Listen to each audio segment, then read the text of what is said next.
ایک بزرگ تھے، وہ دریا کنارے وضو کر رہے تھے۔ ایک بچھو تھا جو ایک لکڑی پر تیرتا ہوا، کبھی پانی کے ہچکولوں سے وہ ڈوبتا بھی اور کبھی لکڑی کو تھام لیتا، یوں پانی کے بہاؤ پہ جا رہا تھا۔ تو ان بزرگوں نے دیکھا تو ہاتھ ڈال کر کے اس کو نکالنا چاہا، تو اس نے اپنی فطرت کے مطابق ان کے ہاتھ پہ ڈنگ مار دیا۔ درد کی شدت سے ہاتھ جھٹکا تو وہ گر گیا، تو پھر ڈوبنے لگا تو پھر پکڑا اور پھر اس نے ڈنگ لگا دیا۔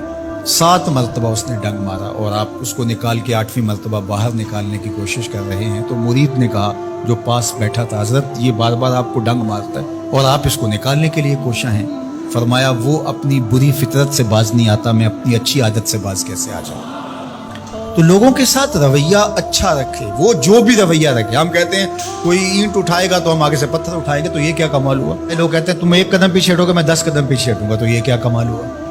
تم کہو میاں تم جتنے مرضی قدم پیچھے ہٹو، میں بھاگ کے تمہارا دامن پکڑ لوں گا، تمہیں جانے نہیں دوں گا، ایک دن تجھ کو بھی جیت لوں گا محبت کے زور پہ۔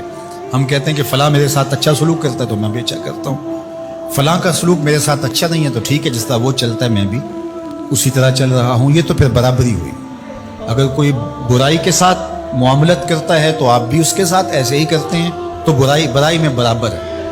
اور اگر آپ کے ساتھ کوئی اچھا سلوک کرتا ہے تو آپ بھی اس کے مقابلے میں اچھا کرتے ہیں، تو پھر بھی آپ برابر ہیں، لیکن اچھائی میں برابر ہے۔ تیسری صورت یہ ہے کہ کوئی آپ سے اچھا سلوک کرتا ہے اور آپ اس سے برا سلوک کرتے ہیں، یہ بدترین صورتحال ہے۔ اور سب سے بہتر صورت کیا ہے کہ کسی کا رویہ تلخ بھی ہو، کسی کا انداز نامناسب بھی ہو، کوئی آپ کے ساتھ برا سلوک بھی کرتا ہو لیکن آپ اس کے ساتھ اچھا سلوک کرتے ہیں۔